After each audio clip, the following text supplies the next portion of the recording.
Doctor Moumita দেবনাথের ধর্ষণ, আধা ঘন্টা ধরে তার গলা দাবিয়ে রেখে চোখ দিয়ে ব্লাড এসছে আর তাকে ধর্ষণ করা হয়েছে।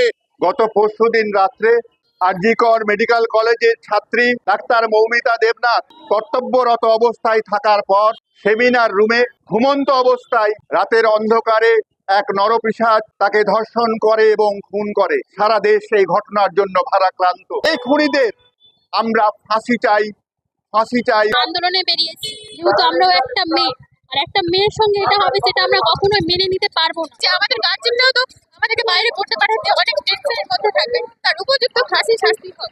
সারা দেশ শোকাহত মর্মাহত।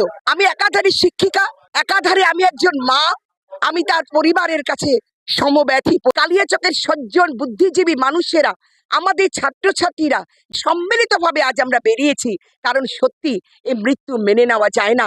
তো কলকাতার মতো একটা জায়গায় যেখানে সব সময় সিকিউরিটি রয়েছে, সিসি ক্যামেরা রয়েছে, চারিদিকে লাইট জ্বলছে, একটা ক্যাম্পাসের ভেতরে সেখানে কি করে এই ঘটনা ঘটতে পারে?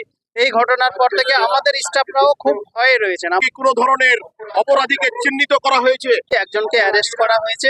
পোস্টমর্টমের রিপোর্টে খুন করার কোনো পদ্ধতি কিভাবে সে খুন করেছে? একটা বড় হাড়ি ফ্র্যাকচার রয়েছে, ফেসে আমাদের অনেকগুলো অ্যাব্রেশন রয়েছে, এলবোতে অ্যাব্রেশন রয়েছে। তার মানে হচ্ছে জোর জবরদস্তি করে শ্বাসরোধ করে খুন করা হয়েছে। চোখ থেকে রক্ত বেরিয়ে এসছে। থ্যাংক ইউ স্যার, আপনার নামটা বলবেন? আমার নাম ডক্টর মোস্তাফিজুর রহমান। আমি বিএমএইচ শ্রীরামপুর রুরাল হসপিটাল। এত বড় অপরাধ করার সাহস তারা কোথায় পায়? আজ তাই দেখতে নেমেছে কালিয়াচক ডক্টরস ক্লাবের একাধিক সদস্য, আপনারা দেখতে পাচ্ছেন।